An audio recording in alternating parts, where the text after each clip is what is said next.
তো welcome guys, welcome to my new video. তো আজকে আমরা যাইতেছি এখানে আমরা বাড়ি লগে কি আমি আছি, ভাই আছে। হাই কর, হাই।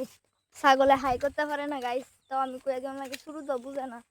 তো আমরা ওই বাড়িতে যাম, ওই যে বাইরের কতলা সুপারি গাছ দেখা যায় কেন যাবো, আমরা সালানতাম। মা কইছে সালানো লেগাতে লগে শুধু একটা রং চলেছে যাতে বলবো আনু মামার লাগে, মামা খাইব। তো হ্যালো গাইস,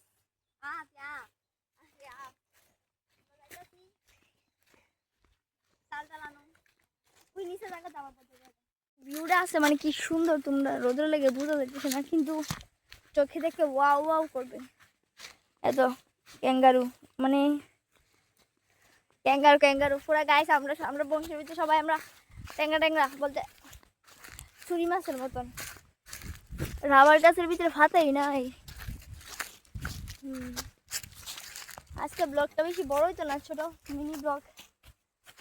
আমরা খাইতে যাইতে ফার্স্ট হবে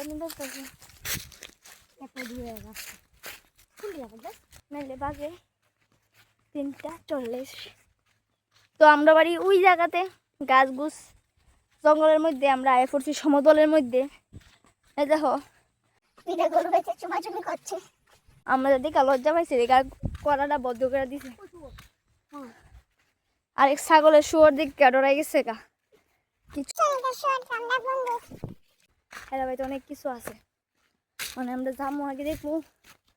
আমরা বুড়ি আছি বলবো রে গাইস, চলো গাইস। আমি আবার আই পড়ছি, এই তো আমরা চাললো হয়ে গেছে, ব্যাগের ভিতরে চাল আছে, আর এটা আটতেছে মনের আনন্দে। তো আমরা ওখানে বাইতে গা, আমরা ব্লগটা এখানেই শেষ, কারণ আর ভালো লাগতেছে না। রোদ্র তো প্রচন্ড রোদ্র, রোদ্রের ভিতরে ব্লগ বানাইতেও আইসা লাগে। Bye guys.